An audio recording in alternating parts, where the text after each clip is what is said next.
రోజుల్లో తెలుగు రాష్ట్రాల్లో అలాగే జాతీయ అంతర్జాతీయ స్థాయిలో జరిగిన కీలకమైన పరిణామాల గురించి మనతో మాట్లాడడానికి సిబిఐ మాజీ జాయింట్ డైరెక్టర్ వివి లక్ష్మీనారాయణ గారు జాయిన్ అయ్యారు. నమస్తే లక్ష్మీనారాయణ గారు. నమస్తే రవిశంకర్ గారు.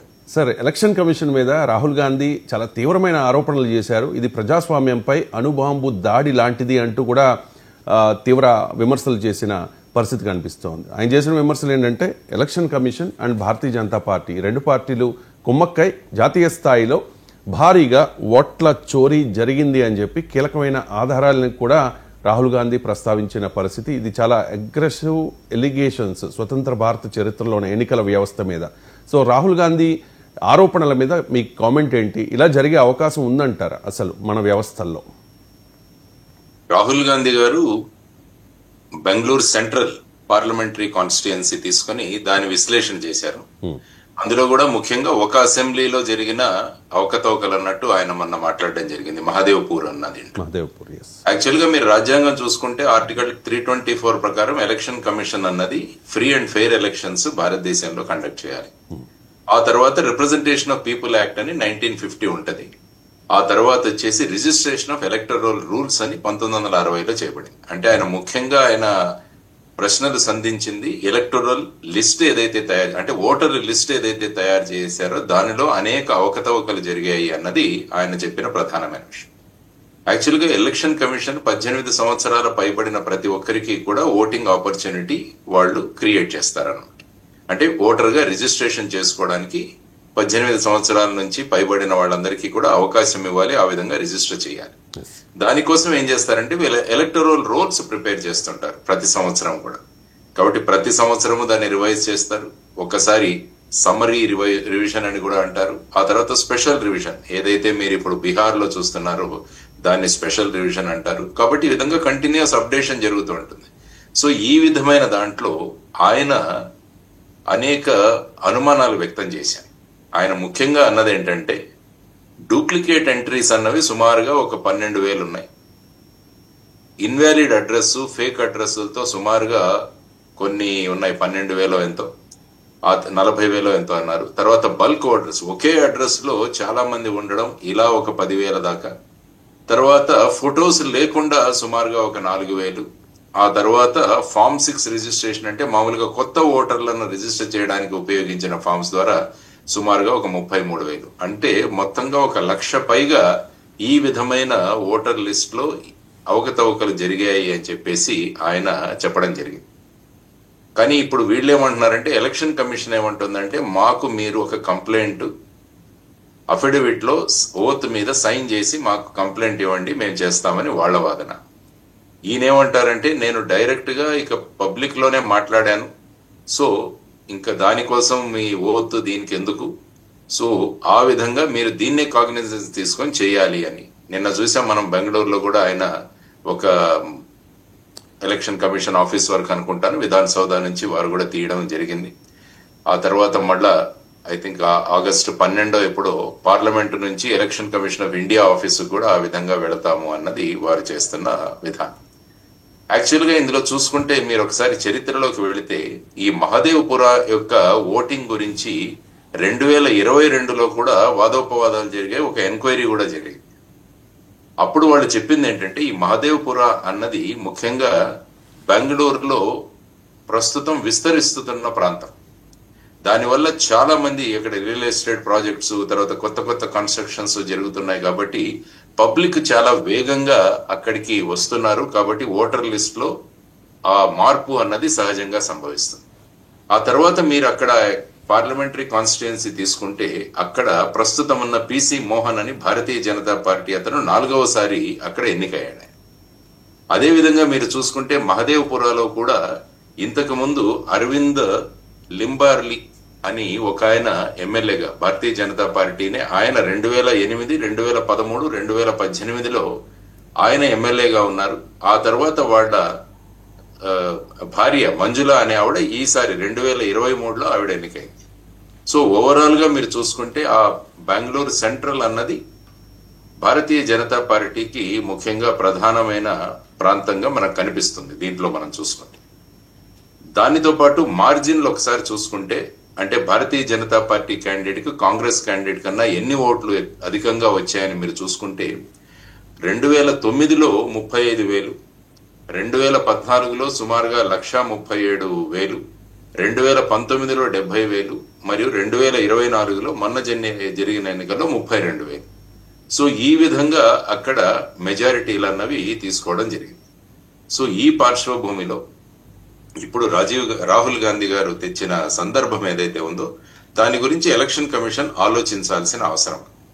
ఆయన ముఖ్యంగా ఏమడుగుతున్నారంటే మాకు డిజిటల్ ఓటర్ లిస్ట్ మాకు ఇవ్వాలి, దానివల్ల ఏమవుతుందంటే మాకు వెరిఫై చేయడం చాలా సులభం అవుతుంది అంట. అంటే ప్రస్తుతం మీరు కేవలం జిరాక్స్ కాపీస్ మాకు ఇస్తున్నారు, అందువల్ల అందులో ఉన్న ఫోటోలు మేము తీసి ఎక్కడైనా కంపేర్ చేయాలంటే అది కుదరట్లేదు. సో డిజిటలైజ్డ్ ఓటర్ లిస్ట్ మాకు ఇవ్వగలిగితే మిగతా ప్రాంతాల్లో కూడా ఏ విధంగా జరిగిందని మేము చూపించగలము. దీని గురించి మిమ్మల్ని అనేక సార్లు మేము అడిగాము, కానీ ఈ డిజిటలైజ్డ్ ఓటర్ లిస్ట్ మాకు ఇవ్వలేదు అన్నది ఆయన ప్రధానంగా చేస్తున్న విధానం. జడి గారు, గత 3 ఎన్నికలకు సంబంధించి అంటే 15 ఏళ్లుగా ఉన్న డీటెయిల్స్ అంతా కావాలి అని చెప్పి ఎలక్షన్ కమిషన్ ని రాహుల్ గాంధీ డిమాండ్ చేస్తూ ఉన్నారు, అడుగుతూ ఉన్నారు. అంటే అంత డేటా ఉంటుందా? లేదు, ఆ డేటా అంతా కూడా స్మాష్ చేసేశారు అనేది రాహుల్ గాంధీ ఆరోపణ. అంటే ఏంటంటే ఓటర్ లిస్ట్ అన్నది ఉంటుంది. ఓటర్ లిస్ట్ అన్న డేటాను జనరల్ గా వాళ్ళు ఇది చేయరు. ఆ తర్వాత మీరు చూసుకోవాల్సిన అంశం ఏంటంటే వీవీప్యాట్స్ తర్వాత ఆ పోలింగ్ కు సంబంధించిన కొన్ని విషయాలు ఏదైతే ఉన్నాయో సాధారణంగా 45 రోజులు ఉంచాలి అన్నది నియమం. అంటే ఎవరైనా ఈ ఎలక్షన్ పిటిషన్లు గానీ వేస్తే ఆ విధమైన సందర్భాల్లో మనం దాన్ని ఉపయోగించవచ్చు అని. తర్వాత కండక్ట్ ఆఫ్ ఎలక్షన్ రూల్స్ అన్నది కూడా 1961 అనుకుంటాను ఒక రూల్స్ ఉన్నాయి. అందులో కూడా ఏ విధంగా దీన్ని మనం ఎలక్షన్ కండక్ట్ చేయాలన్నది కూడా చాలా ఉంది. ఇంతకు ముందు మీరు చూస్తే రాహుల్ గాంధీ గారు తర్వాత వచ్చేసి ఓట్ ఫర్ డెమోక్రసీ అన్న ఒక సంస్థ కూడా గత ఎన్నికల గురించి మాట్లాడుతూ కొన్ని పోలింగ్ బూత్స్ లో సాయంత్రం 5 తరువాత విపరీతంగా ఓటింగ్ అక్కడ జరిగింది అన్న సందర్భాలు కూడా వాళ్ళు తీసుకొచ్చారు. తరువాత మహారాష్ట్రలో మీరు ముఖ్యంగా తీసుకుంటే పార్లమెంట్ ఎలక్షన్లు ముందు జరుగుతాయి, ఆ తర్వాత 3 నెలల తర్వాత అసెంబ్లీ ఎలక్షన్స్ జరుగుతాయి 5-6 నెలల తర్వాత. అందులో ఈ రెండిటి మధ్య సుమారు 50 లక్షల మంది కొత్త ఓటర్లను అక్కడ నమోదు చేశారు అన్నది కూడా ఇంకొక ఆరోపణ వచ్చింది. సో ఈ విధంగా మనం చూసుకుంటూ పోతుంటే ప్రజలలో ఈ విధమైన అనుమానాలు తల ఎత్తడం ఈ రాహుల్ గాంధీ గారి యొక్క ప్రెస్ కాన్ఫరెన్స్ వల్ల అనేక మంది చర్చిస్తున్నారు ఈ విషయాల గురించి. సో బెస్ట్ థింగ్ ఈజ్ ఇప్పుడు ఎలక్షన్ కమిషన్ అన్నది ఈ విషయాలన్నీ తీసుకుంటూ దాన్ని ప్రతిఘటించకుండా ఇందులో అంశాలు తథ్యమా కాదా అన్నది వాళ్ళు కూడా వెరిఫై చేయొచ్చు వాళ్ళ దగ్గర సులభంగా. ఎందుకంటే ఎలక్షన్ కమిషన్ యొక్క ముఖ్యమైన ఉద్దేశం ఫ్రీ అండ్ ఫెయిర్ ఎలక్షన్స్ జరగాలి. ఎవరో వచ్చి ఈ విధంగా మనల్ని ప్రశ్నిస్తున్నారు, మన ఇంటిగ్రిటీని గురించి ప్రశ్నిస్తున్నారు కాబట్టి దాన్ని మనం సమాధానం చెప్పాలి అన్నది. సో రాహుల్ గాంధీ గారు అడుగుతున్నది ఏంటంటే దీని మీద ఫుల్ ఇన్వెస్టిగేషన్ చేయండి. తర్వాత డిజిటల్, మీరు అన్నట్టు డిజిటల్ ఎలక్టరల్ రోల్స్ ఏవైతే ఉన్నాయో గత 10-15 సంవత్సరాలుగా అవి మాకు ఇవ్వండి. తర్వాత పోలింగ్ బూత్ దగ్గర జరిగిన సీసీటీవీ ఫుటేజ్, ఎందుకంటే ప్రతి పోలింగ్ బూత్ దగ్గర సీసీటీవీలు పెడుతున్నారు. ఆయన అనడం ఏంటంటే ఈ పర్టికులర్ పోలింగ్ బూత్ దగ్గర సీసీటీవీ ఫుటేజెస్ కావాలి అన్నది వారు ముఖ్యంగా అడుగుతున్న సందర్భం. సో వీరు మాకు సైన్డ్ తర్వాత అఫిడవిట్ తో పాటు ఇవ్వమని అడుగుతున్నారు. సో ఫైనల్ గా చూడాలి ఇప్పుడు రాహుల్ గాంధీ గారు ఏ విధంగా దానికి ఫైనల్ గా ప్రిపేర్ అవుతారా, లేకుంటే ఎలక్షన్ కమిషన్ ఏ స్టాండ్ తీసుకుంటుంది, లేకుంటే ఎవరైనా కోర్టుకు వెళతారా ఈ సందర్భంగా అన్నది కూడా మనం చూడాల్సిన అంశం. కాంగ్రెస్ పార్టీ కానీ ఎన్డీఏ అపోజిట్ యూపీఏ ఇండియా కూటమిలోని పార్టీలు కానీ ప్రధానంగా ఆరోపణలు చేస్తోంది ఏంటంటే భారతీయ జనతా పార్టీ అన్ని వ్యవస్థల్ని కూడా గుప్పెట్లో పెట్టుకుంటుంది అని చెప్పేసి చాలా తీవ్రమైన ఆరోపణ ఇది. ఎలక్షన్ కమిషన్ కూడా గుప్పెట్లో పెట్టుకుందని చెప్పి అంటే 14 నెలల తర్వాత రాహుల్ గాంధీ ఈ ఆరోపణలు చేస్తూ ఉన్నారు. ప్రజలు ఎంత సీరియస్ గా తీసుకునే అవకాశం ఉందంటారు? భారతీయ జనతా పార్టీకి ఎంత నష్టము ఈ ఎలిగేషన్స్ వల్ల అంటే ఏం చెప్తారు? అంటే రాహుల్ గాంధీ గారు చేసిన ప్రెస్ ఇంటర్వ్యూ గానీ ఆయన కామెంట్స్ గానీ సర్వసాధారణంగా ఇప్పుడు సోషల్ మీడియాలో ఎన్ని వ్యూస్ ఉన్నాయి అన్న దాన్ని కూడా ఒక అంచనా మనకు, అంటే పబ్లిక్ ఏ విధంగా చూస్తున్నారండి. నేను ఎక్కడో నిన్న పేపర్ లో చూస్తే సుమారుగా 5 కోట్ల పైన మంది వ్యూస్ చూశారని చెప్పి ఇన్స్టాగ్రామ్ లోను తర్వాత మిగతా వాటిలో అన్నది రకరకాల స్టాటిస్టిక్స్ వస్తాయి. అంటే ప్రజలు ఈ విషయాన్ని గురించి చర్చించుకుంటున్నారు, దట్ ఈస్ ఫర్ షూర్. దానితో పాటు మిగతా మీరు అన్నట్టు ఇండియా కూటమిలో ఉన్న మిగతా పార్టీలు కూడా దీన్ని ప్రజల్లోకి తీసుకువెడుతున్నాయి. సో ఇక్కడ మెయిన్ గా పొలిటికల్ పార్టీస్ కన్నా కూడా ఎలక్షన్ కమిషన్ యొక్క ఇంటిగ్రిటీ మీద ప్రశ్న వేయడం జరుగుతుంది. అంటే ఎలక్షన్ కమిషన్ వచ్చి ఎలక్టరల్ రోల్స్ తయారు చేయడము ఇవన్నీ కూడా వాళ్ళ బాధ్యత. కాబట్టి అందులో వాళ్ళు బాధ్యతాయుతంగా చేయలేదు అన్నది ఒక విషయం మనకు బయటకు వస్తుంది. కాబట్టి ఇది పొలిటికల్ పార్టీస్ మధ్య ఉన్న వివాదం కాకుండా కూడా it is finally election commission of India యొక్క పారదర్శకత గురించి ఒక ప్రశ్న అన్నది లేవనెత్తుతున్నారు. సో దీనికి సమాధానంగా ప్రజలు చర్చించుకుంటున్నారు. ప్రజలు అయితే చర్చ జరుగుతోంది. కాబట్టి ఈ చర్చకు సరి అయిన సమాధానం అన్నది ఎలక్షన్ కమిషన్ ఇవ్వాల్సిన అవసరం ఉంది. అంటే రేపు ఎవరైనా సుప్రీంకోర్టుకు వెళ్లి అక్కడి నుంచి మీరు ఇవ్వండి అంటే అది కూడా ఒక చెంపపెట్టు లాగా అవుతుంది. కాబట్టి ఎలక్షన్ కమిషన్ దీనిలో ఎక్కువ దీన్ని ముందుకు తీసుకువెళ్లకుండా ఇమీడియట్ గా ఇందులో ఉన్న విషయాలను తవ్వి తీస్తే, ఎందుకంటే election commission is an independent body, దానికి పార్టీలతోనూ వీటితోనూ సంబంధం ఉండదు. సో వారి యొక్క పారదర్శకతను నిరూపిస్తూ రాహుల్ గాంధీ గారు చేసిన వాటిలో ఏమీ తథ్యం లేదన్నది కూడా వాళ్ళు ప్రూవ్ చేయొచ్చు. కావాలనుకుంటే ఈవెన్ కర్ణాటక ప్రభుత్వం కూడా ఈ ఒక్క పార్లమెంటరీ కాన్స్టిట్యుయెన్సీలో ఆ ఒక్క మహదేవపుర అసెంబ్లీ సెగ్మెంట్ లో మొత్తం డోర్ టు డోర్ వెరిఫికేషన్ కూడా చేయవచ్చు. ఆ విధమైన ప్రక్రియ కూడా వాళ్ళు కూడా చేపట్టవచ్చు. ఎందుకంటే ఇప్పుడు పంచాయతీ ఎలక్షన్లు జరగాలి. పంచాయతీ ఎలక్షన్స్ కు మళ్ళా కొత్త ఓటర్ లిస్ట్ అన్నది తయారు చేయరు. ఈ ఓటర్ లిస్ట్ లోనే ఆ పంచాయతీకి గాని ఆ మున్సిపల్ బాడీకి గాని సంబంధించిన ఓటర్ లిస్టును వీళ్ళు మళ్ళా డిక్లేర్ చేస్తారన్నమాట. కాబట్టి ఇది ఒక అవకాశంగా తీసుకుని వాళ్ళు ఓటర్ లిస్ట్ ను కూడా వెరిఫై చేసుకునే అవకాశం కర్ణాటక ప్రభుత్వానికి కూడా ఒక అవకాశం. ఎలక్షన్ కమిషన్ మీరు చెప్తూ ఉన్నట్టుగా స్వతంత్ర ప్రతిపత్తి కలిగిన ఒక వ్యవస్థ, పార్టీలతో దానికి సంబంధం ఉండకూడదు. కానీ రాహుల్ గాంధీ చేసిన ఆరోపణ భారతీయ జనతా పార్టీతో ఈసీ కుమ్మక్కైంది అని చెప్పేసి, ఎన్నికల కమిషన్ రాజ్యాంగబద్ధంగా పనిచేయాల్సిన వ్యవస్థ. సో రాజ్యాంగానికి వ్యతిరేకంగా జరిగింది కాబట్టి ఖచ్చితంగా న్యాయస్థానాలు ఇన్వాల్వ్ అవ్వాలి అనేది కొందరి వాదన.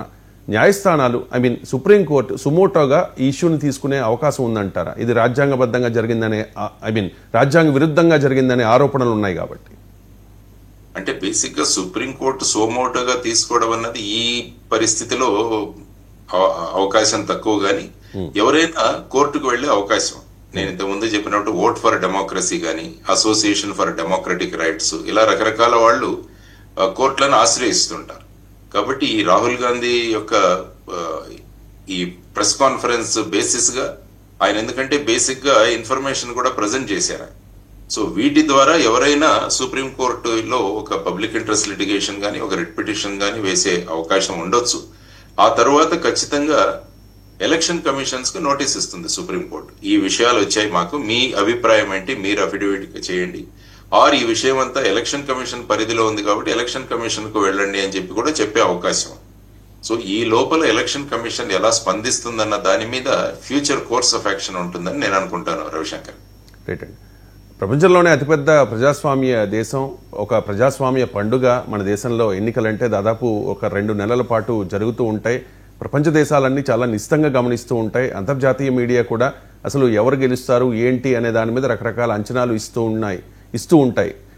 మన స్వతంత్ర భారత చరిత్రలో చూసుకుంటే మన ఎన్నికలకు ఒక మంచి ప్రత్యేకమైన ఒక ఇంపార్టెన్స్ ఉంది. కానీ రాహుల్ గాంధీ చేసిన ఈ ఆరోపణలు చాలా సీరియస్ ఎలిగేషన్స్. అంటే మోదీ రిగ్గింగ్ వల్ల మాత్రమే గెలిచారు, ఆయనకి స్వతహాగా గెలిచే అవకాశం లేదు అని చెప్పి, అంటే ఆయన ప్రధాని పదవిలో కూర్చున్నారు అది రిగ్గింగ్ వల్లనే, భారీ ఓట్ల చోరీ వల్లనే, నేరపూరితమైన మోసం వల్లనే అనేది ఒక ఎస్టాబ్లిష్ చేసే ప్రయత్నం రాహుల్ గాంధీ చేస్తూ ఉన్నారు. అంటే ఇది మన దేశానికి, అంటే మన దేశ పరువు ప్రతిష్టలకు భంగం వాటిల్లే అంశం కాదా అంటే ఏం చెప్తారు? ఎందుకంటే అంతర్జాతీయ మీడియా, చైనా గ్లోబల్ టైమ్స్ కానీ లేకపోతే మనకు వ్యతిరేకంగా ఉన్న కొన్ని దేశాల మీడియా ఈ కథనాన్ని స్పెషల్గా ప్రచురించింది అండ్ మోదీని టార్గెట్ చేస్తోంది, రాహుల్ని హైలైట్ చేస్తోన్న పరిస్థితి. డెఫినెట్ గా ఈ విషయాలు ఫైనల్ గా ఎలా ప్రూవ్ అవుతాయా లేదా అనుకున్నా కూడా చర్చ అన్నదైతే మటుకు డెఫినెట్ గా జరుగుతుంది.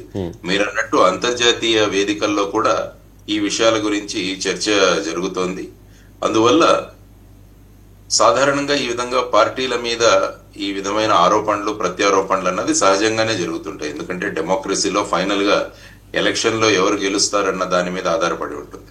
అదే బీజేపీ ప్రతినిధుల్ని కూడా మీరు చూసుకుంటే, భారతీయ జనతా పార్టీ ప్రతినిధులు ఆయన ఒక లిమిటెడ్ ఒకటి తీసుకుని ఆయన ఈ విధంగా చేస్తున్నారు. ఇది కేవలం భారతీయ జనతా ప్రభుత్వాన్ని, వారు తర్వాత ఎలక్షన్ కమిషన్ లాంటి సంస్థలను కూడా వారు వారి స్థాయిని దిగజార్చే ప్రయత్నంలో ఉన్నారు. తర్వాత రాహుల్ గాంధీ గారు ఎప్పుడు కూడా ఈ విధంగా రాజ్యాంగ సంస్థలు ఏవైతే ఉన్నాయో వాటి విశ్వసనీయత మీద ఎప్పుడు ఆయన మాట్లాడుతుంటారు. ఇది దేశానికి మంచిది కాదని భారతీయ జనతా పార్టీ యొక్క స్పోక్స్ పర్సన్స్ వీళ్ళన్నీ కూడా మాట్లాడుతున్నారు. సో ఈ విధంగా ఫైనల్ గా ఆయన చేసిన ఆరోపణలు ఏవైతే ఉన్నాయో దానిలో తథ్యం ఉందా లేదా అన్నది ముఖ్యమైన విషయం. ఆయన చేశారు, ఆయన ఇచ్చారు, ఆయన ఈ విధంగా ప్రొజెక్ట్ చేశారు. కానీ అందులో నిజాలు ఎంత? నిన్న కొంత నిజ నిర్ధారణ టీం అని కొన్ని మీడియా ఛానల్స్ అనుకుంటా వెళ్ళారు. ఆయన ఒక ఇంటిలో సుమారుగా 80 మంది ఓటర్లు ఒకే ఇంటిలో ఉన్నారు అన్నది వారు చేసిన ఒక ఆరోపణ. అక్కడ ఏమన్నారంటే వాళ్ళు ఆ ప్రాంతం చాలా త్వరగా ప్రజలు ఇళ్లు మారిపోతుంటారు, అందువల్ల అదంతా కూడా ఒకే అడ్రస్. దానిలో చాలా మంది రెంటెడ్ గా ఉన్నారు. ఆ రెంటెడ్ గా ఉన్న వాళ్ళు చాలా మంది మారిపోవడం వల్ల ఈ విధంగా అక్కడ ఒకే అడ్రస్ ఇవ్వబడింది అన్నది ఒకటి వాళ్ళు చేస్తున్న నిజ నిర్ధారణ. తర్వాత వచ్చేసి ఆయన చేసిన ఆరోపణలో అసలు ఇంటి అడ్రస్ లేకుండానే చాలా ఉన్నాయని చెప్పేసి వారు.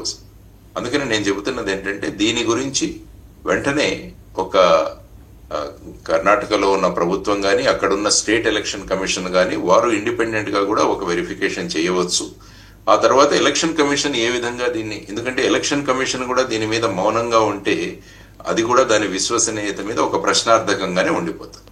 అందువల్ల ఎలక్షన్ కమిషన్ కూడా ఆయన ఓత్గా ఇస్తారా అఫిడవిట్ ఇస్తారా అని చూడకుండా it is better to set our home right అంటాం. మన ఇంటిని మనం సర్దుకోవడం చాలా అవసరం అన్నది దీన్ని ఒక ఇనిషియేషన్ గా తీసుకుని వాళ్ళు కూడా మొత్తం ఒకసారి వెరిఫై చేయొచ్చు. అంటే ఈ విధంగా ఆయన చేసిన వాటిలో తథ్యం ఉంటే మరి ఆ రిజిస్ట్రేషన్లు ఎలా జరిగాయి, ఆ తర్వాత టోటల్ ఎలక్టోరల్ రిజిస్ట్రేషన్ ప్రాసెస్ లో ఎవరు ఇన్వాల్వ్ అయ్యారు, సో ఇవన్నీ కూడా మనకు వస్తుంది. సో ఈ విధంగా ఒక వ్యవస్థను ఒక బాగా తరచి చూడడానికి ఇది ఒక అవకాశం అని భావించి ఎలక్షన్ కమిషన్ ముందుకు వెళ్లాలన్నది నా అభిప్రాయం. అమెరికా అధ్యక్షుడు డొనాల్డ్ ట్రంప్ భారత్ మీద తన ఆంక్షల పరంపరను కొనసాగిస్తూనే ఉన్నారు. 25% టారిఫ్ ఈ నెల 7 నుంచి అమల్లోకి వచ్చింది. మరో 25% వేస్తాము, మరిన్ని ఆంక్షలు భవిష్యత్తులో ఉంటాయి అని చెప్పి కూడా ఆయన చెప్పడం జరిగింది. సో ట్రంప్ అంటే ట్రంప్కి భారతీయులు కూడా సపోర్ట్ చేశారు కదా సార్. మొన్నటి ఎన్నికల్లో ట్రంప్ గెలవాలని అనుకున్నారు. ఎన్ఆర్ఐలు కూడా చాలా సపోర్ట్ చేసినట్టుగా వార్తలు వచ్చాయి. అండ్ మోదీకి ట్రంప్కి ఉన్న పర్సనల్గా ఉన్న బాండింగ్ గురించి కూడా మనం చూసాం. ఆయన హౌడీ మోడీ ట్రంప్ క్యాంపెయిన్లో కూడా ఆయన పాల్గొన్నారు అధ్యక్ష ఎన్నికల్లో గతంలో కూడా. అండ్ చాలా ఫేవర్గా అంటే అమెరికాలో ట్రంప్ గవర్నమెంట్ రావాలి, ట్రంప్ గెలవాలి అన్నట్టుగానే మన ప్రభుత్వ విధానం కూడా అప్పట్లో ఉంది. కానీ మిత్రదేశం అంటూనే ట్రంప్ భారత్ మీద ఆంక్షలు విధిస్తూ ఉన్నారు. అట్ ది సేమ్ టైం మన శత్రు దేశమైన పాకిస్తాన్ మీద 19% మాత్రమే టారిఫ్లు వేశారు. ఆ దేశంతో ఆయిల్ డీల్ కూడా కుదుర్చుకున్న పరిస్థితి ఏంటి? పైకి మిత్రదేశం అంటూనే ఎందుకు ట్రంప్ భారత్ పట్ల ఈ రకంగా వ్యవహరిస్తూ ఉన్నారు?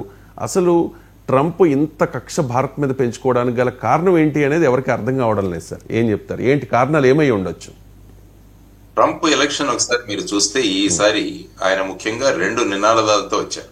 ఒకటి America first, make America great again, MAGA అన్న ఈ 2 నినాదాలతో ఆయన ఎలక్షన్ క్యాంపెయినింగ్ జరిగింది. ఆయన ఏమన్నారంటే ప్రపంచంలో ఉన్న దేశాలన్నీ కూడా అమెరికాని ఇంతవరకు వాడుకున్నారు. అంటే మనం తక్కువ టారిఫ్లు ఉండడం వల్ల వారందరూ కూడా వాళ్ళ యొక్క అక్కడ తయారు చేసిన వస్తువులు కానీ సర్వీసెస్ కానీ తక్కువ టారిఫ్ ఉన్న అమెరికాలో ఆ విధంగా వారు పంపించి వాళ్ళు లాభపడ్డారు. ఆ విధంగా అమెరికా నష్టపోయింది. కాబట్టి అమెరికా ట్రేడ్ డెఫిసిట్ కూడా పెద్దగా అవుతుంది. కాబట్టి అమెరికాను మళ్ళా గొప్ప దేశంగా చేస్తానన్న నినాదంతో ఆయన రావడం జరిగింది. ప్రజలు కూడా ఆయనకు మద్దతునిచ్చారు. ముఖ్యంగా మీరు అన్నట్టు అక్కడ ఉన్న భారతీయులు పెద్ద పెట్టున రిపబ్లికన్ పార్టీకి సపోర్ట్ చేయడం వల్ల ఈవెన్ ఆ స్వింగ్ స్టేట్స్ అని మనం అంటాం అమెరికాలో, అక్కడ కూడా మొత్తానికి మొత్తం సుమారుగా ట్రంప్ యొక్క విజయాలే అక్కడ మనం చూసాం రిపబ్లికన్. సో ఈ పరిస్థితులలో ట్రంప్ అన్నది కేవలం భారతదేశం మీద కాదు మిగతా అన్ని దేశాల మీద ఆయన టారిఫ్ విధిస్తూ వచ్చారు. కానీ చూస్తే మీరు 50% అన్నది అత్యధికంగా భారతదేశం మీదే ఉంది మీరు చూసుకుంటే. సో అందులో 25% టారిఫ్, తర్వాత అదనపు పెనాల్టీ అని 25%, అది ఈ ఆగస్టు 27 నుంచి అమల్లోకి రాబోతుంది. ఆయన ముఖ్యంగా చెప్పడం ఏంటంటే భారతదేశం రష్యాతో వాళ్ళ సత్సంబంధాలు, ఆ తర్వాత రష్యా నుంచి ముఖ్యంగా ఆయిల్ చమురు కొనుగోలు, తరువాత రష్యా నుంచి యుద్ధానికి కావలసిన సామాగ్రి ఇవన్నీ కూడా తీసుకురావడం వల్ల మేము ఈ అదనపు పెనాల్టీ ఆఫ్ 25% విధిస్తాము అన్నది వారు చేసిన విధానం. యాక్చువల్గా ఒకసారి మనం అమెరికా భారత్ యొక్క వాణిజ్య స్థితిగతులు మనం పరిశీలిస్తే మొత్తం ఒక $190 బిలియన్ మన ఇద్దరి మధ్య జరుగుతున్న వాణిజ్యం. అందులో భారతదేశం యొక్క ఎగుమతులు సుమారుగా $118 బిలియన్, భారతదేశం దిగుమతులు $72 బిలియన్. అందువల్ల వాణిజ్య మిగులు అంటాం, దీన్ని సర్ప్లస్ అంటాం, ట్రేడ్ సర్ప్లస్. సుమారుగా $46 బిలియన్ భారతదేశం యొక్క సర్ప్లస్ ఉంది. కాబట్టి అంటే మనం అమెరికాకు ఎక్కువ ఎగుమతులు చేస్తున్నాం, తక్కువ దిగుమతులు మనం చేసుకుంటాం. ఇందులో మీరు ఒకసారి చూస్తే ఈ ఎగుమతుల్లో కూడా ఆయన గూడ్స్ కు మాత్రమే ఇది విధించడం జరిగింది, సర్వీసెస్ కు విధించడం. అంటే మన ఐటీ సాఫ్ట్వేర్, తర్వాత ఐటీ ఎక్స్పోర్ట్స్, వీటన్నిటి మీద విధించలేదు. ఓన్లీ 120 బిలియన్లు ఏవైతే మనకి ఈ గూడ్స్ ఉన్నాయో 190లో వాటి మీద మాత్రమే ఇది విధించడం జరిగింది. సో కానీ ఈ పరిస్థితుల్లో మనం చూసుకుంటే ఖచ్చితంగా భారతదేశం మీద దీని ప్రభావం ఉంటుంది. ఎందుకంటే అక్కడ భారతదేశం యొక్క వస్తువులు అన్నవి కాస్ట్లీ కాబోతున్నాయి. మొన్న ఎక్కడో నేను చదువుతున్నాను, భారతదేశం నుంచి మన అక్కడ ఉన్న భారతీయులందరూ కూడా ముఖ్యంగా మన బియ్యాన్ని అక్కడ దిగుమతి చేసుకుంటారు. అటు సోనా మసూరి కావచ్చు, ఇటు మన మిగతా రైస్ వెరైటీస్ కూడా కావచ్చు అందులో ముఖ్యంగా కూడా. సో దానిలో చూస్తే ఇంతకు ముందు సుమారుగా $1కు 1 కేజీ వచ్చేది, దాని మీద ఇప్పుడు 50% అంటే $1.5 పెరగబోతోంది. అదే మీరు చూస్తే మీరు అన్నట్టు పాకిస్తాన్ లో కేవలం 19% మాత్రమే టారిఫ్లు విధించడం వల్ల పాకిస్తాన్ యొక్క బియ్యం అన్నది ఎక్కువగా అక్కడ దిగుమతి అయ్యే అవకాశం ఉంటుంది అన్నది కూడా మనం. కాబట్టి అక్కడున్న భారతీయులు ఈ ట్రంప్ విధానాల వల్ల మన పక్క దేశాల నుంచి వస్తున్న బియ్యాన్ని వాళ్ళు తీసుకోవాల్సి వస్తుంది అన్నది కూడా ఒక కామెంట్ మనం చూసాం. సో ఈ విధమైన పరిస్థితులలో ఇప్పుడు భారతదేశం ఏం చేయాలి అన్నది అందరూ చర్చించున్న అంశాలు. సో ఈ విషయంగా మీరు చూస్తే మొన్న ప్రధాని నరేంద్ర మోడీ గారు ఎంఎస్ స్వామినాథన్ గారి సభలో, ఒక సంస్మరణ సభలో ఆయన మాట్లాడింది ఏంటంటే, భారతదేశంలోని రైతులకు, భారతదేశంలో ఉన్న మత్స్యకారులకు, భారతదేశంలో పాడి పరిశ్రమ మీద ఆధారపడిన వారికి ఎవరికి కూడా మేము నష్టం కలిగించము. దీనివల్ల నాకు పర్సనల్ గా ఏదైనా నేను టార్గెట్ అవ్వచ్చు, కానీ దానికి కూడా నేను సిద్ధంగా ఉన్నాను అని చెప్పి ఆయన మాట్లాడడం జరిగింది. ముఖ్యంగా ట్రంప్ మీరు అన్నట్టు ఆయన రష్యా నుంచి మనం దిగుమతి చేసుకుంటాం. అది చూసుకుంటే చైనా కూడా రష్యా నుంచి ఆయిల్ దిగుమతి చేసుకుంటుంది మనకన్నా ఎక్కువగా. అంటే చాలా మంది అనడం ఏంటంటే ఇప్పుడు భారత్ ను చూపించి చైనా మీద ఇంకా ట్యాక్సులు ఆర్ టారిఫ్ ఎక్కువగా విధించే అవకాశం ఉంది అని చెప్పడం జరిగింది. తర్వాత చాలా మంది తజ్ఞులు ఏమన్నారంటే, ఎక్స్పర్ట్స్, భారత్ అమెరికా మధ్య ఈ ట్రేడ్ సంబంధాలు జరుగుతున్నాయి, చర్చలు జరుగుతున్నాయి. యాక్చువల్ గా ఆగస్టు 25న అమెరికా బృందం కూడా భారతదేశాన్ని విజిట్ చేయాల్సి ఉంది. సో వారు వచ్చినప్పుడు ఈ వీరి మధ్య చర్చల వల్ల దీన్ని మనం ట్యాకిల్ చేయవచ్చు. అంటే నిన్న అని మొన్న గాని సడన్ గా ట్రంప్ ఇప్పటి నుంచి భారతదేశం మరియు అమెరికా మధ్య ఈ విధమైన చర్చలు ఏవి ఉండవు అని కూడా ఆయన ప్రకటించడం జరిగింది. సో ఇటువంటి పరిస్థితులలో ముఖ్యంగా మన గార్మెంట్ ఇండస్ట్రీ కూడా చాలా ఎఫెక్ట్ అవ్వబోతోంది. అంటే మనం దుస్తులు ఇవన్నీ కూడా ఎక్కువగా పంపిస్తాం. తర్వాత వచ్చేసి ఆభరణాలు, తర్వాత జెమ్స్ అండ్ జ్యువెలరీ కూడా మనం ఎక్కువగా పంపిస్తుంటాం. సో వీటన్నిటి మీద ప్రభావం కలిగే అవకాశం ఉంది. సో ఇప్పుడు భారతదేశం ఏం చేయాలి అన్న దాని గురించి మనం ఆలోచించాల్సిన అవసరం. మొదటిది, అంతర్జాతీయ సంస్థలకి మనం ఈ విషయాన్ని తీసుకువెళ్ళడం.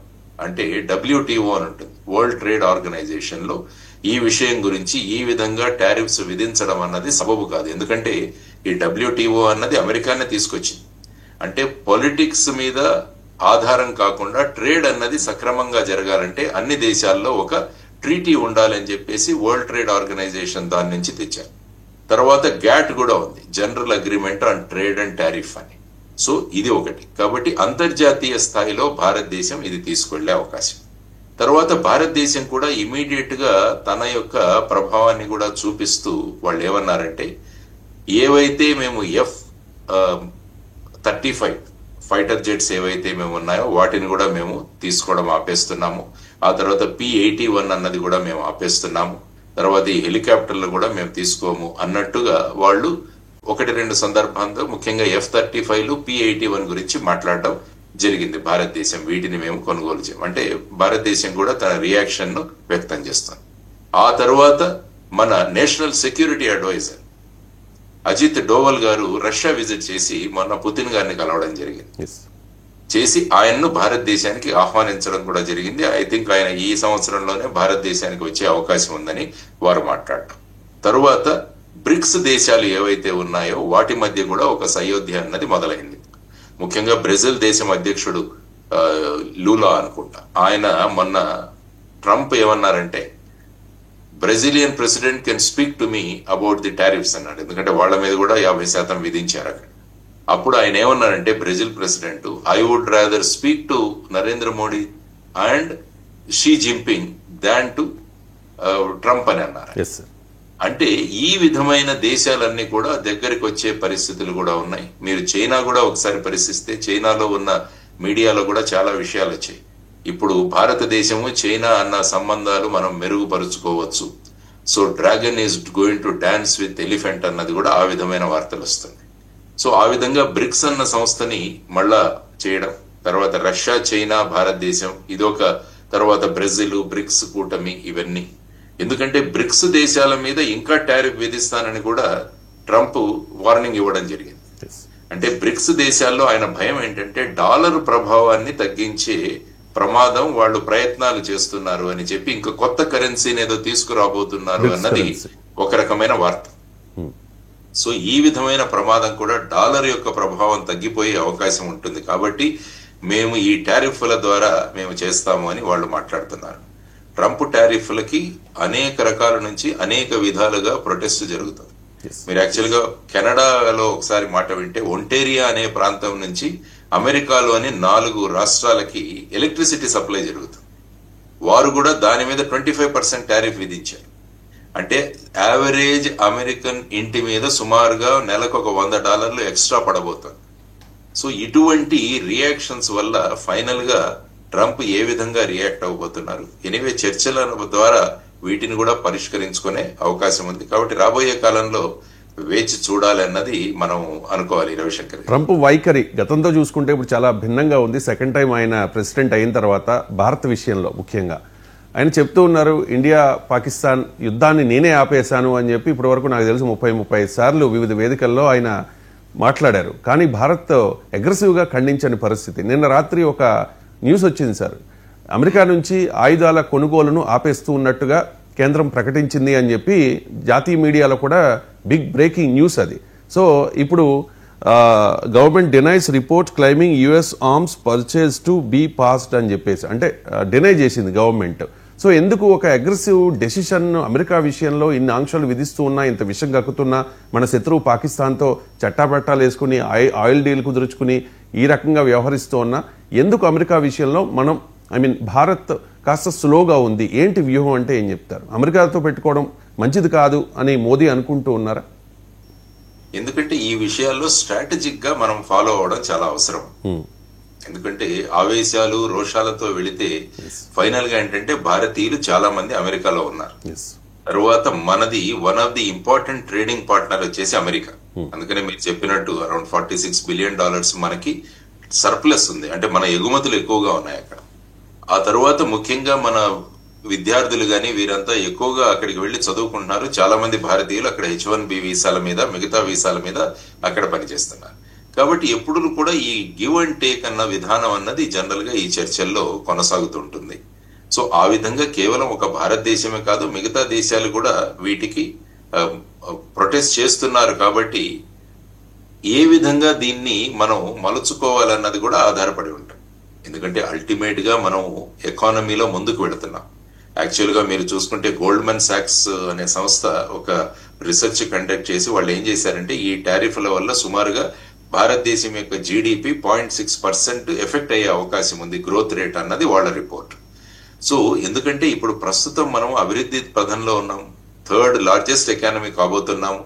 ఈ మార్గంలో ఈ విధమైన విధానాలను ఏ విధంగా గివ్ అండ్ టేక్ పాలసీలో చర్చల ద్వారా ఏమన్నా చేయగలమా అన్నది కూడా ఆలోచించాల్సిన అంశం. అందుకనే మీరు అన్నట్టు ఈవెన్ ఆపరేషన్ సింధూర్ మీద జరిగిన చర్చలో కూడా డైరెక్ట్ గా భారతదేశం, ఏ దేశం కూడా భారతదేశం పాకిస్తాన్ మధ్య ఈ ఈ సీజ్ ఫైర్ అన్నదానికి ఎవరు కూడా కారణం కాదు అన్నది అక్కడ నుంచి ఆ డీజీఎంఓ నుంచి వచ్చిన తర్వాత మేము నిర్ణయం తీసుకుందామని పార్లమెంటు సాక్షిగా స్పష్టం చేశాం. ఆ తర్వాత వచ్చేసి ఇప్పుడు ట్రంపే ఒక స్టేట్మెంట్ చేశారు, భారతదేశంలో ఉన్న ఆయిల్ కంపెనీస్ ఏవైతే ఉన్నాయో అవన్నీ కూడా రష్యా నుంచి వాళ్ళ ఇంపోర్ట్స్ అన్నవి తగ్గించుకున్నారు అని ఆయన స్టేట్మెంట్ చేశారు. సో ఈ విధమైన ఒక మ్యావరిక్ ప్రెసిడెంట్ అక్కడ ఉన్నప్పుడు ఆయన ఎలా డీల్ చేయాలన్నది కూడా మన దౌత్య చాణక్యం అంటాం. So it is very important కి మనం స్ట్రాటజికల్ గా ఎలా వెళ్ళబోతున్నాము అన్నది. కాబట్టి దుందుడుకు స్వభావంతో వెళ్ళడం వల్ల దేశానికి రేపు నష్టం రావచ్చు. But at the same time మనం సౌమ్యంగా భారతదేశం యొక్క ఇంట్రెస్ట్లు మేము కాపాడుతామన్నారు. ఎందుకంటే ముఖ్యంగా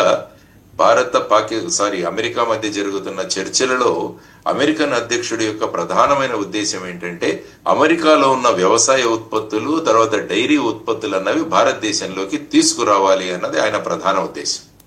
దీన్ని భారతదేశం ప్రధానంగా అడ్డుకుంటుంది. ఎందుకంటే అమెరికన్ అగ్రికల్చరల్ ప్రోడక్ట్స్ తర్వాత డైరీ ప్రోడక్ట్స్ ఇక్కడికి వస్తే మన స్థానికంగా ఉన్న ఏదైతే ఈ వ్యవసాయ ఉత్పత్తులు ఇవన్నీ ఉన్నాయో వాటి మీద ప్రభావం చూపించవచ్చు. కాబట్టి దాన్ని మేము అడ్డుకుంటామని ప్రధాని గారు స్పష్టంగా ఓపెన్ గా కూడా ఆయన ఒక ఫోరంలో మాట్లాడడం జరిగింది.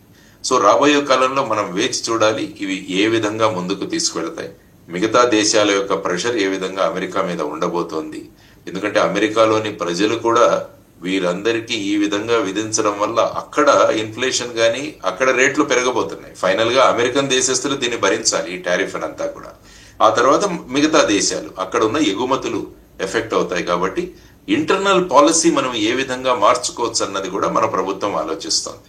అంటే రాయితీలు ఏమన్నా ఇవ్వాలా, ఎంఎస్ఎంఈలు మనం చేయాలా, మిగతా దేశాల్లో మన ఎగుమతులు పెంచడానికి చేయాలి. ఫర్ ఎగ్జాంపుల్ రష్యా కావచ్చు, యూరోప్ కావచ్చు, ఏషియా కావచ్చు, మిగతా అరబ్ దేశాలు కావచ్చు, వీటిలలో మన ఎక్స్పోర్ట్స్ ఏవైతే ఉన్నాయో వాటిని డైవర్సిఫై చేయడానికి కొత్త మార్కెట్లను మనం వెతుక్కోవడం కూడా మొదలైంది. కాబట్టి దీన్ని we should take it as an opportunity to spread our trade.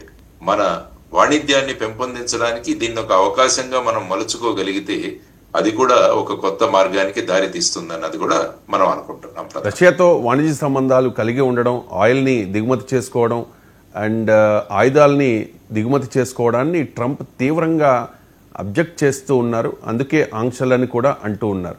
Russia గురించి చెప్పుకుంటే చాలా యుద్ధాల్లో భారత్కు హెల్ప్ చేసింది కదా సార్ రష్యా. రీసెంట్గా S-400 కూడా రష్యా నుంచి మనం దిగుమతి చేసుకున్నదే, పాకిస్తాన్ మిసైల్స్ని స్మాష్ చేసిన air defence system. So Russia అయితే చాలా ఫ్రెండ్లీగా ఉంటుంది. అమెరికా మరోవైపు పైకి మిత్రదేశం అంటూనే ఆంక్షలు విధిస్తోంది. ఆల్రెడీ రష్యా అధ్యక్షుడు పుతిన్ కూడా రాబోతూ ఉన్నారు భారత్ పర్యటన కోసం. అంటే ఇటువంటి సందర్భంలో రష్యాతో మనం కలిసి వెళ్ళాలా లేకపోతే అమెరికాతో ఉండాలా, ఏ సైడ్ తీసుకోవాల్సిన అవసరం ఉంది దేశ ప్రయోజనాల దృష్ట్యా? ఎందుకంటే భారతదేశం మీరు చూసుకుంటే ఎప్పుడు కూడా తటస్థ ధోరణిని అవలంబిస్తుంది. నాన్ అలైన్మెంట్ అన్నది మన యొక్క బేసిక్ స్ట్రాటజీ. దాంట్లో మీరు చూసుకుంటే 1971లో బంగ్లాదేశ్ తో జరిగే విమోచన యుద్ధంలో కూడా అప్పుడు నిక్సన్ ఎవరైతే అమెరికన్ ప్రెసిడెంట్ ఉన్నారో ఆయన ఇందిరాగాంధీ అక్కడికి వెళ్ళిన తర్వాత కూడా ఇందిరాగాంధీని చాలా కించపరుస్తూ మాట్లాడడం జరిగింది. ఆ సమయంలో రష్యా చాలా కీలకమైన మద్దతును భారతదేశానికి ఇచ్చింది. సో ఆ విధంగా మనం చూసుకుంటే డిఫెన్స్ దీనికి మనం రష్యా మీద ఆధారపడి ఉన్నాం. మీరు ప్రస్తావించినట్టు ముఖ్యంగా S-400 ఏవైతే ఉన్నాయో మన ఆపరేషన్ సింధూర్ లో వాటిని ప్రధానంగా ఉపయోగించడం జరిగింది. దానివల్ల పాకిస్తాన్ మిసైల్స్ కావచ్చు, వాళ్ళ డ్రోన్స్ కావచ్చు, వీటన్నిటిని కూడా భారతదేశం చాలా ఎఫెక్టివ్ గా ఎదుర్కోవడం జరిగింది. ఇంకా ఈ S-400 అన్నవి ఇంకా కొన్ని తీసుకోవాలన్నది భారతదేశం యొక్క ప్రధానమైన ఉద్దేశం. సో ఇది మీరు అన్నట్టు అమెరికన్ ప్రెసిడెంట్ కు ఇది రుచించట్లేదు. భారతదేశం రష్యా నుంచి వాళ్ళు స్ట్రాటజిక్ గా వాళ్ళు వెళుతున్నారు వాళ్ళ దగ్గరికి అని. ఈ విధంగా మనం చూసుకుంటే మరి పాకిస్తాన్ కు అమెరికా సప్లై చేస్తుంది వాళ్ళ వెపన్స్ కావచ్చు, ఇటు చైనా కూడా సప్లై చేస్తుంది వాళ్ళ. సో ఈ విధమైన పరిస్థితిలో ఇది అంతర్జాతీయ స్థాయిలో జరిగేది.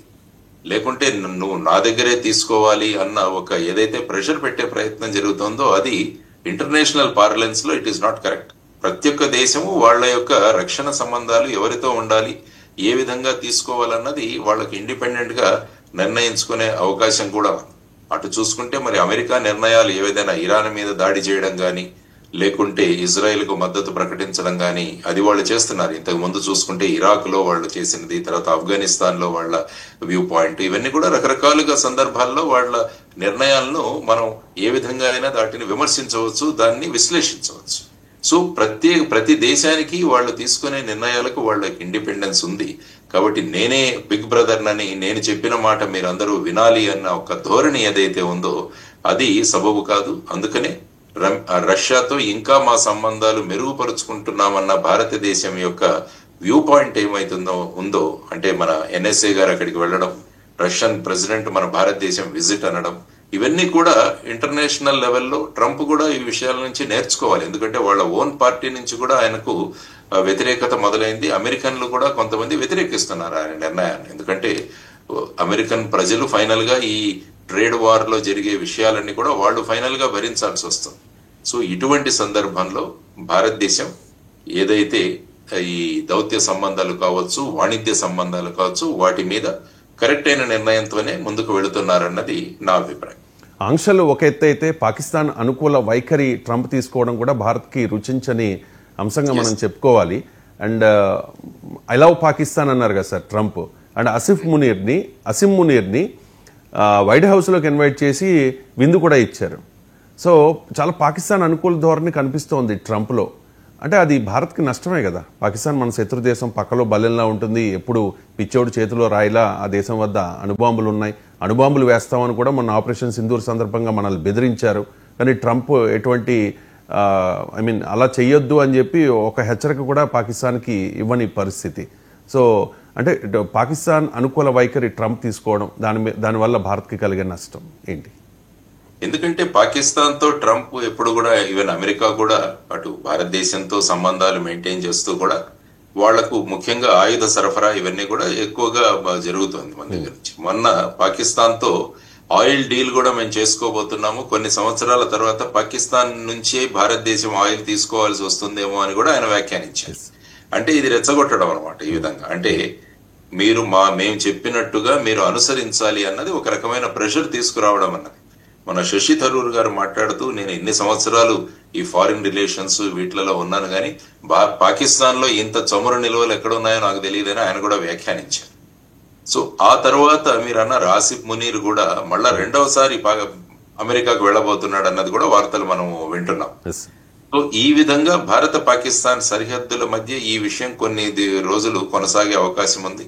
కానీ భారతదేశం దాన్ని సక్షమంగా వారు ఎదుర్కోగలరు. There is no doubt about it. అయినా కూడా ఈ అనవసరమైన ఈ డిస్టర్బెన్స్ ఏదైతే ఉందో, ఎందుకంటే అమెరికాకి ఎప్పుడైనా కూడా ప్రపంచంలో ఎక్కడో ఒక చోట యుద్ధం ఇటు జరుగుతుంటే ముఖ్యంగా వాళ్ళ ఎగుమతులు మీరు ఒకసారి చూసుకుంటే, బోయింగ్ ఒకవైపు చూసుకుంటే, ఇంకొక వైపు ఆయుధ సరఫరా అన్నది చాలా ముఖ్యమైన ఎకనామిక్ ఫ్యాక్టర్ వాళ్ళకి, ఆర్థికంగా మీరు చూసుకుంటే. అందువల్ల ఇతర దేశాలు ఏవైతే ఉన్నాయో పాకిస్తాన్ కు డెఫినెట్ గా వాళ్ళు ఆ విధంగా ఆయుధ సరఫరా ఇవన్నీ చేసే అవకాశాలు కూడా మనకు కనిపిస్తాయి.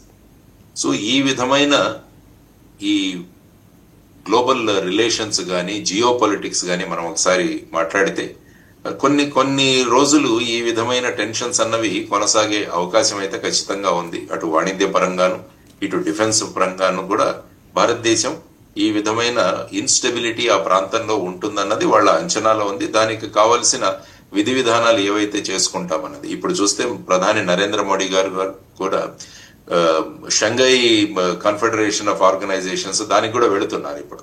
అంటే అక్కడ most probably Chinese president Xi Jinping తో కూడా మాట్లాడే అవకాశం ఉందని చెప్పి మనం వింటున్నాం. సో భారతదేశం ఊరుకోలేదు. మీరు భయపడితే మేము భయపడము అన్న సంకేతాలు అయితే స్పష్టంగా మనం పంపించాము.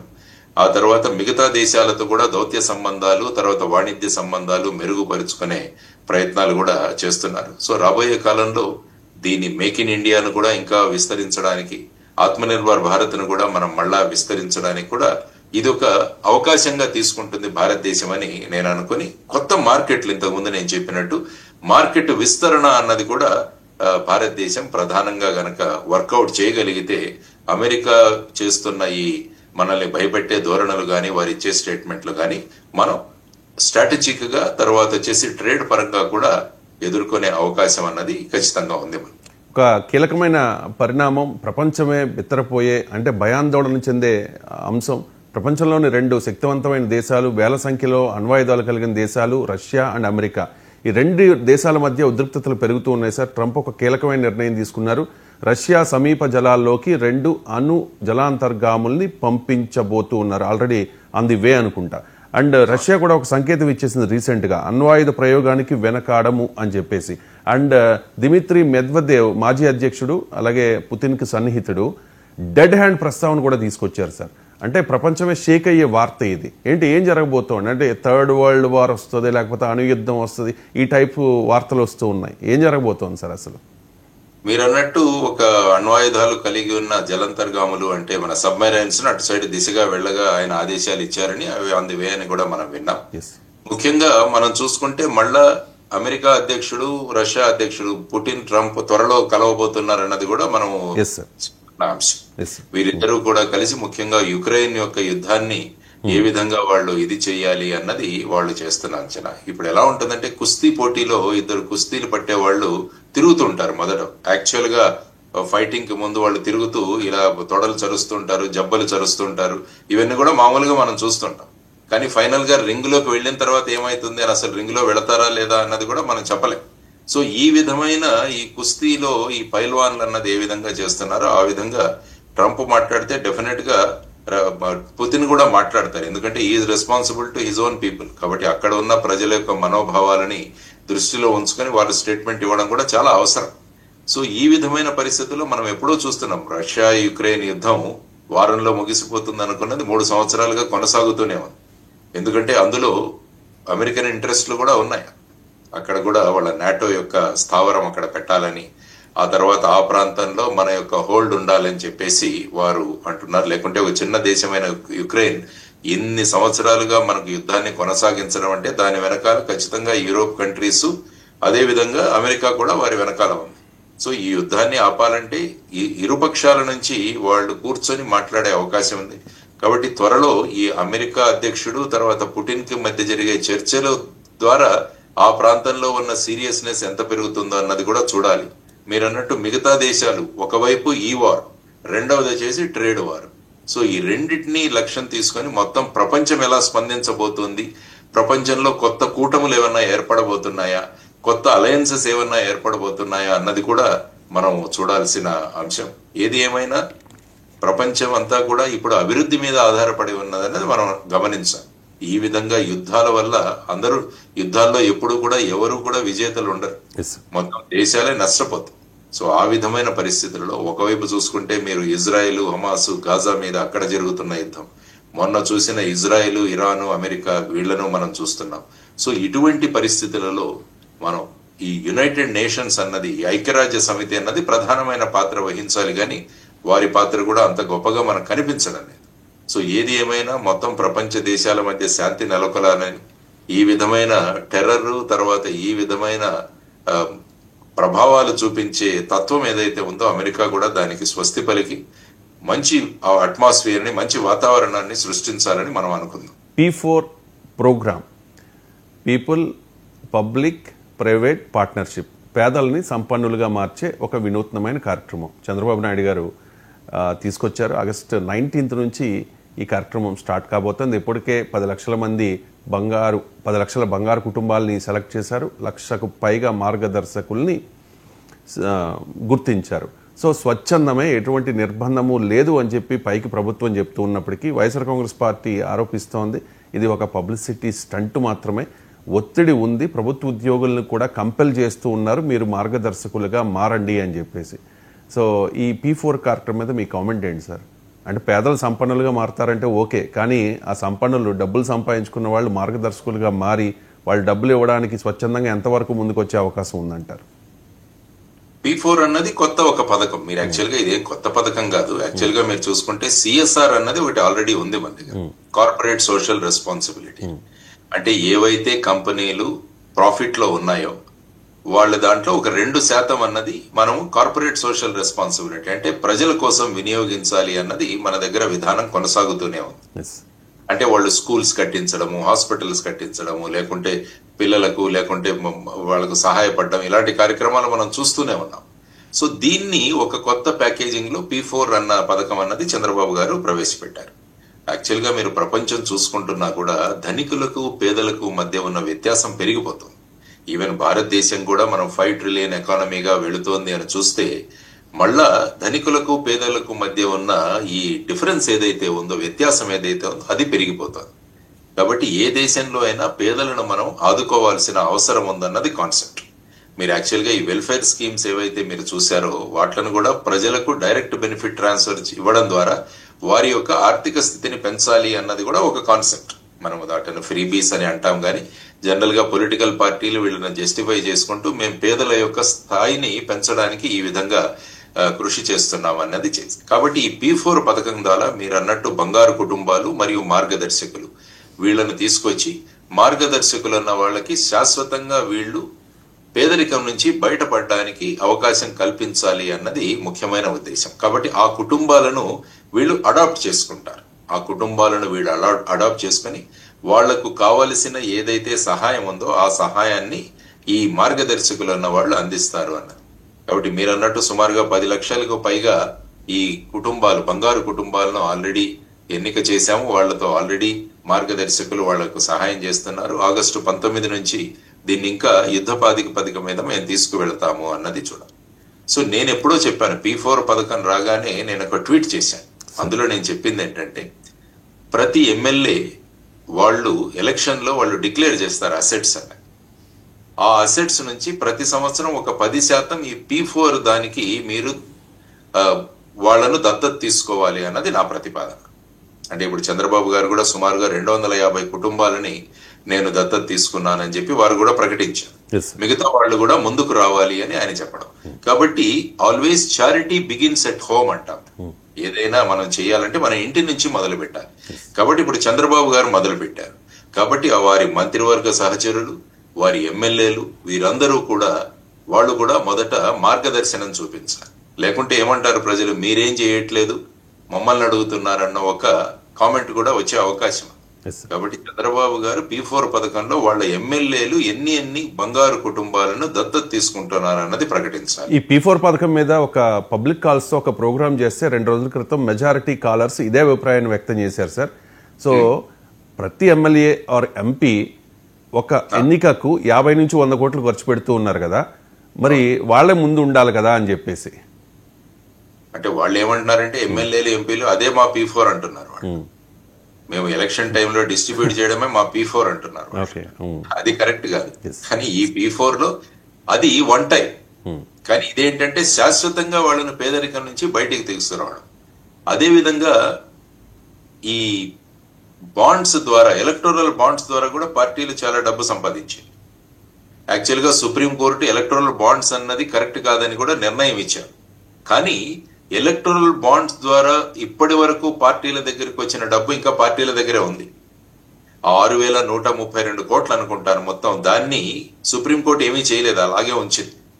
ఎలక్టోరల్ బాండ్స్, రాబోయే బాండ్స్ అన్నది అవి రాజ్యాంగ విరుద్ధం కాబట్టి చేయకూడదని ఆ స్కీమ్ ను కొట్టివేసింది. కానీ ఇప్పటి వరకు ఎలక్టోరల్ బాండ్స్ ద్వారా వచ్చిన అమౌంట్స్ అన్ని కూడా పార్టీల దగ్గరే ఉన్నాయి. కాబట్టి ఈ పొలిటికల్ పార్టీస్ అంటే చారిటీ బిగిన్స్ ఎట్ హోమ్. కాబట్టి తెలుగుదేశం పార్టీ వాళ్ళు వాళ్ళ దగ్గర ఉన్న ఈ ఎలక్టోరల్ బాండ్స్ ద్వారా వచ్చిన అమౌంట్ ని ఈ P4 కి ట్రాన్స్ఫర్ చేయాలని కూడా నేను సూచించాను మొదట్లో. సో ఈ విధంగా చేయగలిగితే ప్రజలలో ఒక రకమైన ఇంట్రెస్ట్ వస్తుంది. అరే వీళ్లే చేస్తున్నారు, బాధ్యత తీసుకుంటారు కాబట్టి మేము కూడా చెయ్యాలి అన్న ఒక మార్గదర్శన తత్వం వల్ల ముందుకు వెళ్లే అవకాశం ఉంది. కాబట్టి ఆ విధంగా వాళ్ళు ముందుకు వెళ్ళాలి అని నేను అనుకుంటున్నాను. కానీ సాధారణంగా ఏమవుతుందంటే ఈ మధ్య స్కీమ్స్ అన్నవి కొన్ని రోజులు మాత్రమే ఉంటాయి. ఆ నాయకులు ఉన్నంత వరకు కానీ వాళ్ళ వెనకాల వాళ్ళు ప్రోత్సహిస్తున్నంత వరకు మాత్రమే ఉంటాయి. కానీ ఆ తర్వాత మళ్ళీ అవి డిస్కంటిన్యూ అవుతాయి.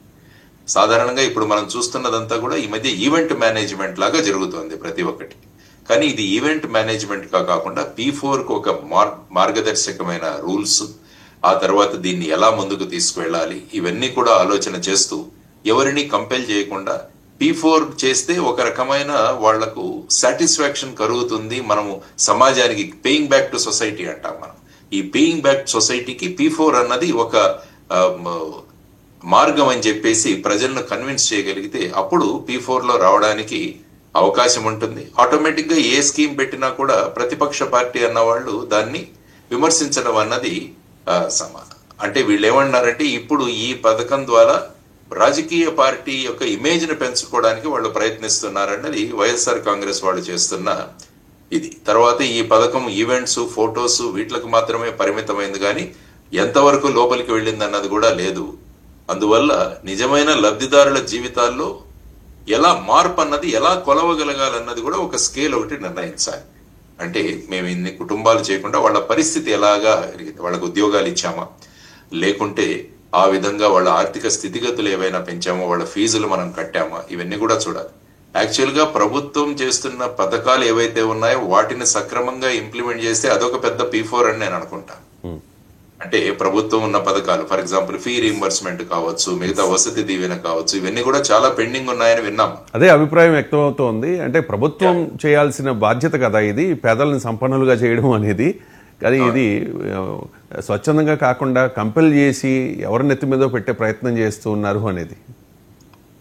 సో అది అంటే ఈ విధమైన ఆరోపణలు వస్తాయి. ఎప్పుడైనా ఆరోపణలు వచ్చిన దాన్ని ప్రభుత్వాలు ఫీడ్బ్యాక్ గా తీసుకోవాలి. అదేదో కామెంట్స్ అని కాకుండా అదొక ఫీడ్బ్యాక్ గా తీసుకొని మన సిస్టమ్ లో ఏదైనా మార్పులు తీసుకురావాలా అన్నది కూడా ఆలోచించే అవకాశం ఉంది. కాబట్టి వీటిలో అన్ని పొలిటికల్ పార్టీస్ ను కూడా సమావిష్టం చేసి ఈ విషయాలు ఏదైతే కొత్త విషయాలు ఉంటాయో వాటిని ఆల్ పార్టీ మీటింగ్ అంట, ఆల్ పార్టీ మీటింగ్ పెట్టి అందులో ప్రతి ఒక్కరి యొక్క అభిప్రాయాలు వ్యక్తం చేస్తూ ఆ స్కీమ్ ని మనం సక్రమంగా తీసుకురావచ్చు అన్నది బేసిక్ గా. దీంట్లో మనం చూడాల్సింది దీర్ఘకాలంలో వాళ్ళ ఆదాయ వృద్ధి ఎలా జరుగుతుంది, తర్వాత వాళ్ళ విద్య ఎలా పెరుగుతుంది, ఆరోగ్య ప్రాప్తి ఎలా జరుగుతుంది. ఫర్ ఎగ్జాంపుల్ మీరు చూస్తే తల్లికి వందనం అన్నది కూడా ఒక P4 లాగానే, ఎందుకంటే వాళ్ళ యొక్క ఆర్థిక స్థితిని మెరుగుపరచడం. అంటే ఇది అన్ని కుటుంబాలకు వస్తుందా లేదా, ఆ తర్వాత ఏవైనా కంప్లైంట్స్ ఉన్నాయా, వాటిని కూడా మనం దాన్ని కరెక్ట్ చేయాల్సిన అవసరం ఉంది. కాబట్టి ఈ P4 పథకం ద్వారా వచ్చే మార్పులు షార్ట్ టర్మ్ కాదు, ఇమీడియట్ గా అల్లావుద్దీన్ అద్భుత దీపంలాగా రాత్రికి రాత్రే ప్రజల యొక్క పరిస్థితులు ఇది ఒక దీర్ఘకాలికమైన ప్రణాళిక. కాబట్టి ఇది ఒక స్ట్రాటజిక్ గా, ఆ తర్వాత వచ్చేసి ఒక దీర్ఘకాలికంగా ప్రణాళిక వేసుకొని ముందుకు వెళ్ళగలిగి అందరినీ సమావిష్టం చేసుకోగలిగితే అప్పుడు ఏమవుతుందంటే ఇది ప్రభుత్వం స్కీమ్ లాగా ఒక పార్టీ స్కీమ్ లాగా కనపడకూడదు. అది కూడా చాలా ముఖ్యమైన విషయం.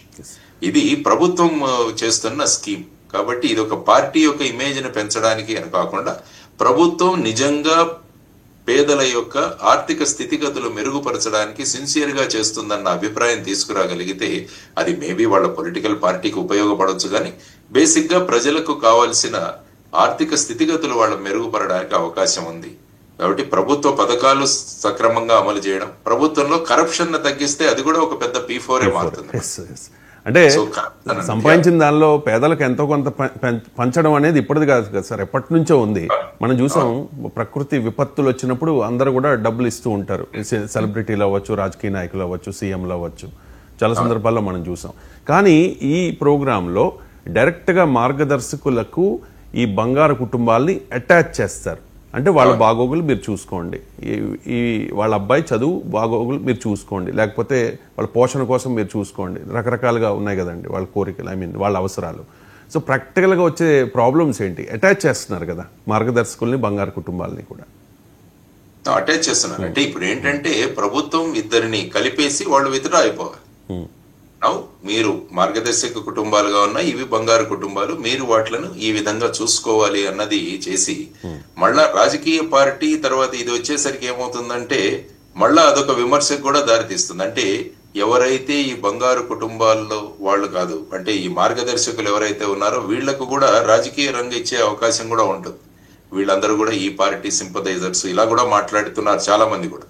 తర్వాత వచ్చేసి చాలా మంది మీద ప్రెషర్ పెడుతున్నారని కూడా వచ్చాయి. మొన్న ఎక్కడో హెడ్ మాస్టర్లు, ఉపాధ్యాయులు కూడా ఎక్కడో కంప్లైంట్ చేశారని నేను పేపర్లో చదివాను. మీరు కూడా ఒక మార్గదర్శకులు కండి అని చెప్పేసి వాళ్ళని కూడా అడుగుతున్నారని చెప్పేసి. ఎక్కడ కూడా ఇది ఎప్పుడైనా కూడా సేవ అన్నది అవుట్ ఆఫ్ అవర్ హార్ట్ రావాలి, మనం నుంచి మనం వాలంటీర్ గా రావాలి, కానీ కంపల్షన్ అన్నది చేయకూడదు అన్నది కూడా మనం ఆలోచించాల్సిన అంశం. కాబట్టి ఈ రెండు కుటుంబాలను మీరు అటాచ్ చేయండి. డెఫినెట్ గా అది మంచి పథకం, దెర్ ఇస్ నో, దాని గురించి నేనేం విమర్శించట్లేదు. కానీ దీని మీదే ఆధారపడి ప్రజల యొక్క పేదలు సంపన్నులుగా అవుతారనుకుంటే అది కూడా కరెక్ట్ అవ్వదు. ఎందుకంటే ప్రభుత్వం తన భూమికను తను పోషించాలి. ప్రభుత్వం ఒక టార్గెట్ పెట్టుకోవాలి. మేము ఈ 5 సంవత్సరాల్లో వైట్ రేషన్ కార్డులు 50% తగ్గిస్తామన్నది వాళ్ళు ఆలోచన పెట్టుకుని దాన్ని ప్రభుత్వం డ్రైవ్ చేయాలి. అంటే వైట్ రేషన్ కార్డులు 50% తగ్గిస్తాం 5 సంవత్సరాల్లో అంటే ప్రజల యొక్క స్థితిగతులు మెరుగుపరచడం అన్నదే ఒక వైట్ రేషన్ కార్డు యొక్క అది పోవడం అన్నది. కానీ వైట్ రేషన్ కార్డులు రాష్ట్రంలో చూస్తే పెరుగుతున్నాయి, ఎక్కడ చూసినా కూడా వైట్ రేషన్ కార్డుల సంఖ్య తగ్గట్లేదు. సో అటువంటి టార్గెట్లు గవర్నమెంట్ పెట్టుకోవాలి. కాబట్టి గవర్నమెంట్ తమ పథకాల ద్వారా, ఆ తర్వాత వచ్చేసి ఈ P4 పథకం ద్వారా ప్రజల యొక్క ఆస్తులను, ప్రజల యొక్క స్థితిగతులను, వాళ్ళను పేదలను సంపన్నులుగా ఎలా చేయాలన్నది వాళ్ళు ఆలోచిస్తూ పోతుంటే అల్టిమేట్ గా ఒక మంచి సమాజం ఏర్పడాలి. ఈ విభేదాలు లేని సమాజం, అంతరాలు లేని సమాజాన్ని ఏర్పాటు చేయడం అన్నది కూడా చాలా, ఎందుకంటే మనం మన రాజ్యాంగంలో రాసుకున్నాం we are in for socialist secular democratic republic అని చెప్పేసి. అంటే సోషలిస్ట్ అంటే ఈ ధనికులు పేదల మధ్య వ్యత్యాసం ఏదైతే ఉంటుందో దాన్ని తగ్గిస్తూ వెళ్లే బాధ్యత ప్రభుత్వాల మీద అన్నది ఈ దిశలో P4 పథకాన్ని అమలు చేయవచ్చు. కానీ ఏదైనా కొత్త పథకం రాగానే దాని అమలులో ఏదో ఒక లొసుగులు అవి ఉంటాయి. కాబట్టి వాటిని ఫీడ్బ్యాక్ గా తీసుకుంటూ ప్రభుత్వం ఈ పథకాన్ని వాడిని ఫైన్ ట్యూనింగ్ చేసుకుంటూ వెళ్ళగలిగితే బాగానే ఉంటుంది అన్నది. కానీ వితౌట్ కంపల్షన్, ఓన్లీ వాలంటీర్ తత్వం వల్ల నేను చెప్పినట్టు ముందు రాజకీయ పార్టీలు అంటే ముఖ్యంగా రూలింగ్ పార్టీలో ఉన్న వాళ్ళు, మిగతా రాజకీయ నాయకులందరూ కూడా వాళ్ళు గనక దీంట్లో యాక్టివ్ స్టెప్ తీసుకోగలిగితే ఎలక్టోరల్ బాండ్స్ తో వచ్చిన అమౌంట్ ఏదైతే ఉందో దాన్ని అంతా కూడా P4 పథకానికి ట్రాన్స్ఫర్ చేయగలిగితే అప్పుడు ఒక ట్రెండ్ సెట్ అవుతుంది మన దగ్గర. మేమే చేస్తున్నాము కాబట్టి మిగతా వాళ్ళు కూడా ప్రోత్సహించబడతారు అన్నది నా అభిప్రాయం. రవిశంకర్, లక్ష్యం మంచిదే, ఆచరణ మంచిదే. చూద్దాం మరి ఎటువంటి